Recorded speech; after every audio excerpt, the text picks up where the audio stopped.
ये चीज बस भारत ही नहीं बल्कि दुनिया भर के कई सारे देशों में कई दशकों से देखने को मिल रही है कि लोकतांत्रिक देशों में यानी जिस भी देशों में लोकतांत्रिक व्यवस्था होती है वहां पर रिफॉर्म्स करना, खासकर आर्थिक रिफॉर्म्स, ये बहुत ही ज्यादा मुश्किल होता है। क्योंकि कोई भी सरकार देश का ग्रोथ इंजन तेज करने के चक्कर में अपना वोट बैंक कभी भी नहीं काटती है, जिसके कारण लोकतांत्रिक व्यवस्था वाले देशों को तेजी से ग्रो करने में काफी दिक्कतें आती हैं।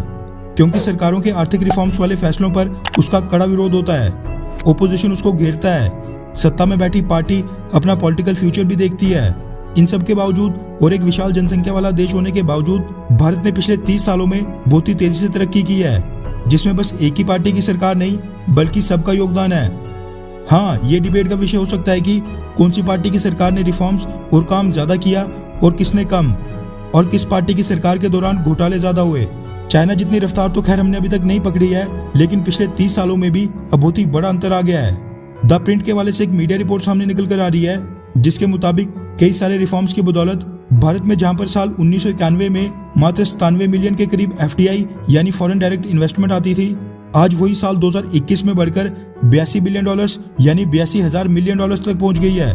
द प्रिंट ने अपनी रिपोर्ट में बताया कि Benin, Trinidad and tobacco, Costa Rica समेत दुनिया भर में 64 देश ऐसे थे जहां पर भारत से ज्यादा FDI यानी भारत से ज्यादा निवेश आता था, जिनमें से तो कई सारे देश बहुत ही छोटे, हमारे एक राज्य से भी छोटे देश थे। हैरानी वाली बात तो यह है कि पाकिस्तान तक में भारत से ज्यादा FDI आती थी, लेकिन फिर 1991 के बाद रिफॉर्म्स और अर्थव्यवस्था को खोलने के बाद FDI के मामले में भारत अब 64 नंबर से सीधा 5वीं पोजीशन पर आ गया है। द प्रिंट ने कांग्रेस के 10 साल और 2014 के बाद मोदी सरकार के कार्यकाल के दौरान देश में आई FDI को भी कंपेयर किया है, जिसमें पाया गया है कि कांग्रेस के 10 साल के दौरान एवरेज FDI थी $30 बिलियन, जबकि जब से मोदी सरकार आई है तब से एवरेज 63 यानी $63 बिलियन की FDI भारत में लगातार आ रही है। आपको बता दूं कि ये एवरेज था, क्योंकि साल 2020 से 21 में पेंडेमिक के दौरान ये आंकड़ा $82 बिलियन के पार पहुंच चुका है। यानी अब देश में FDI आने की रफ्तार लगातार हर साल बढ़ रही है। साथ में इस रफ्तार को देखते हुए तो कई एक्सपर्ट्स ये अनुमान लगा रहे हैं कि इस साल यानी साल 2021 से 22 फाइनेंशियल ईयर में भारत में FDI $100 बिलियन का आंकड़ा भी पार कर देगी।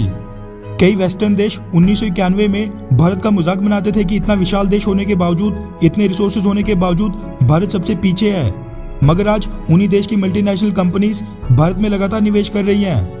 द प्रिंट ने अपनी रिपोर्ट में बताया कि ये सफर इतना आसान भी नहीं रहा। FDI रिस्ट्रिक्शन हटाने में कई सारी दिक्कतें भी आई, और आज भी कई सेक्टर्स ऐसे हैं जहां पर FDI की ज्यादा जरूरत है, जैसे मैन्युफैक्चरिंग, लेकिन वहां पर FDI का मेजर हिस्सा अभी तक नहीं आ रहा है।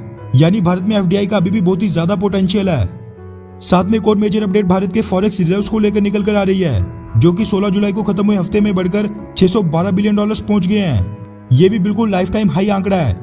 पिछले एक हफ्ते में भारत के फॉरेक्स रिजर्व्स में $835 मिलियन की बढ़ोतरी हुई है, जो कि भारतीय करेंसी में करीब 6,120 करोड़ के आसपास होते हैं। गौर करने वाली बात यह है कि पिछले 3 हफ्तों से भारत के फॉरेक्स रिजर्व्स बढ़ने की स्पीड थोड़ी कम हो चुकी है, क्योंकि ये मात्र $1 बिलियन के आसपास बढ़ रहे हैं, जबकि कुछ हफ्तों पहले इनमें $4 से $5 बिलियन का उछाल भी देखने को मिला था। खैर, आर्थिक विकास की बात करें तो आपको क्या लगता है कि मोदी सरकार ने क्या पर्याप्त इकोनॉमिक रिफॉर्म्स किए हैं? हाँ या फिर नहीं? नीचे कमेंट करके अपनी राय जरूर बताएं। अच्छा सुनो, चैनल को सब्सक्राइब करो, उसके बाद घंटी बजा देना ताकि अगली वीडियो आपसे मिस ना हो पाए। Thank you.